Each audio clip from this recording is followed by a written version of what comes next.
Welcome back to the AGSM arena here in Verona, Italy. We're very, very excited for our third nightly news show, our second day of competition. Myself, Matt Lucas, and Bella Gilbert. So, Bella, a lot happening. What were some of the highlight moments for you for today? The thing that I really noticed today was sort of like the development of the youth. Obviously, we have the exhibition fights for the younger kids, so they're able to come here, get experience, and I think that's really good for not only them on an individual sporting level, but also just for the sport of Muay Thai, for kids to be able to come here, get some good experience in, and help their development. And hopefully, they're going to continue through, and we're going to have some great fighters in the future.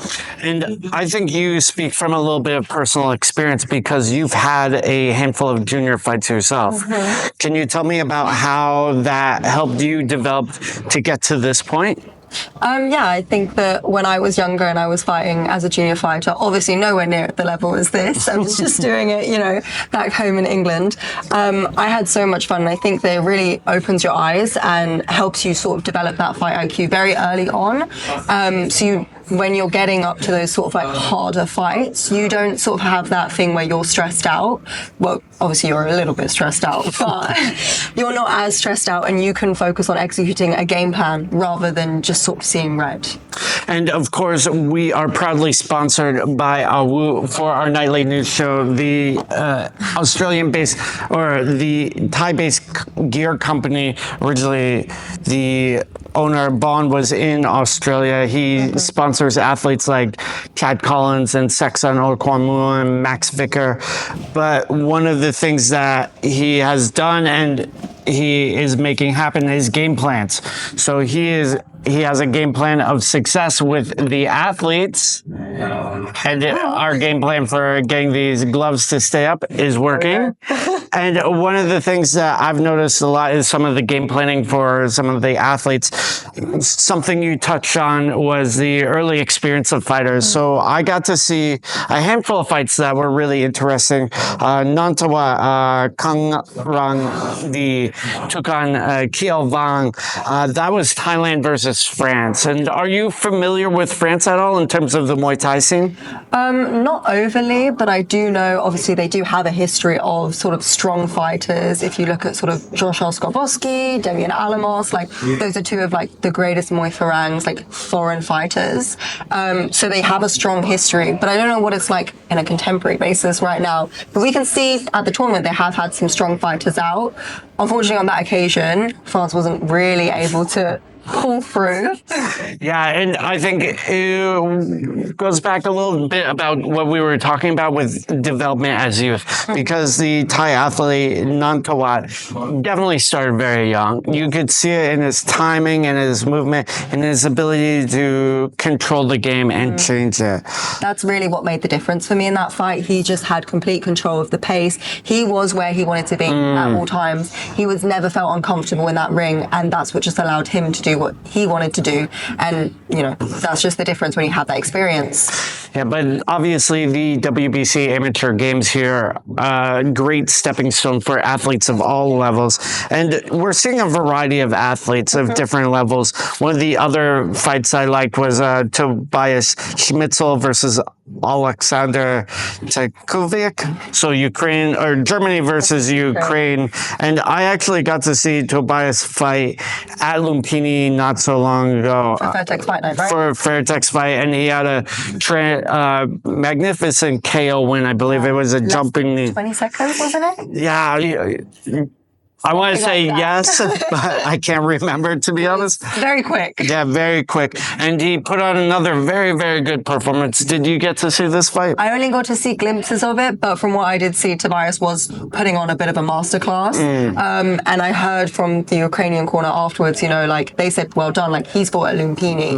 So I think they viewed it as sort of experience. They sort of knew going in that there was a disparity in that, but they were like, you know what, let's make the best out of this situation.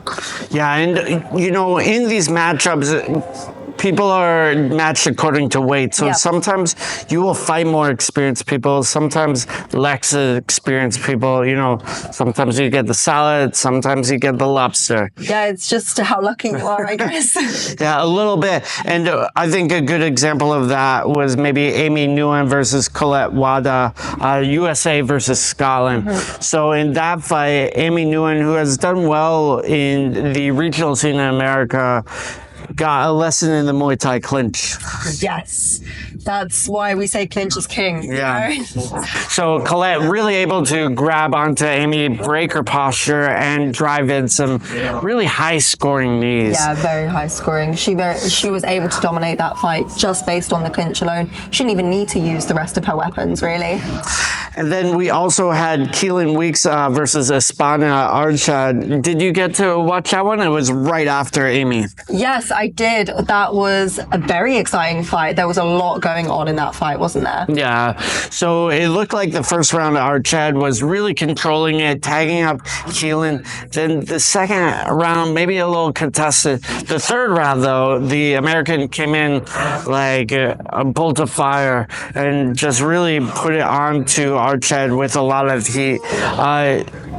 I think the decision might have been contested. I'm not sure, but it was a great fight from both fighters. Because I saw the third round and I did see that there was a lot of pressure from the American, but I saw the Spanish fighter was sort of fighting on the back foot, still able to score some shots. So I guess that's what the judges saw in that fight. However, you know, on a second opinion, on a second look, it could seem a bit different.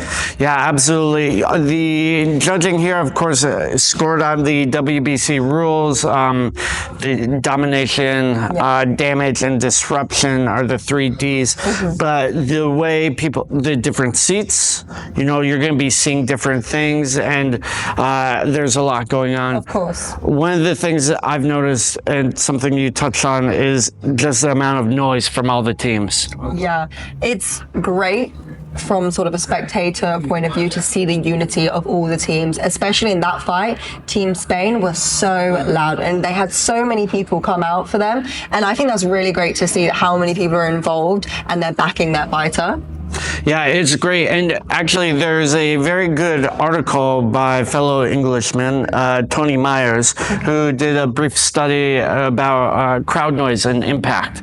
So I forget, the sample size was not massive, but basically what he saw was in studying a bunch of Muay Thai fights that there was a little bit of a deviation if you had hometown advantage or crowd noise support.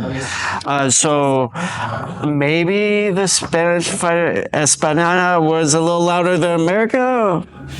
I don't know, it seemed like it there in that moment from where I was stood, but I was stood right by them. Yeah. That's probably why.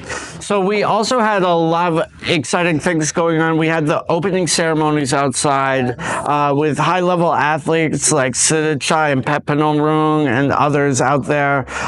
Thai food. Did you get any Thai food today? Thai food. It was very, very nice. Yeah. Thank you to whoever made it. Yeah, so a little bit of a break from pasta for us for some pad Thai, which I was happy about. What else was happening for you today? Did you get to see some famed athletes? I think I saw you take a photo with Petchpanomrung. I did take a photo with Petchpanomrung. I was very sort of starstruck by him and Siddhichai. I was like, oh my God. I was trying to act professional, obviously, as part of the media team, but I thought I could take a quick photo.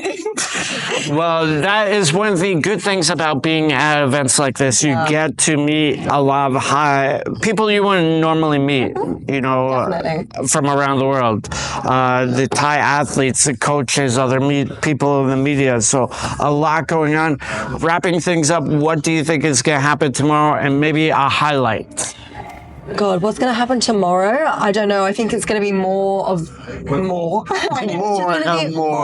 There's going to be more fights, obviously. And I think the level is just getting up. Like, it's going up with every day. Like, I really felt the difference in sort of intensity and sort of just the level of fighting today. So I'm really excited to see what it's going to look like tomorrow. I agree. Tomorrow is the semifinals. Sunday is the finals. We are able to watch the fights live on the WBC Muay Thai YouTube, so you can catch the action there. And of course, the media team being very busy posting about the show. So, any final words, Bella? You guys don't want to miss this. Like, definitely tune in. Okay, thank you so much, and we will see you soon. And of course, thank you to our sponsors, Awu, for proudly supporting our nightly news show. We really appreciate it. Definitely go check them out. I will put a link in the description below.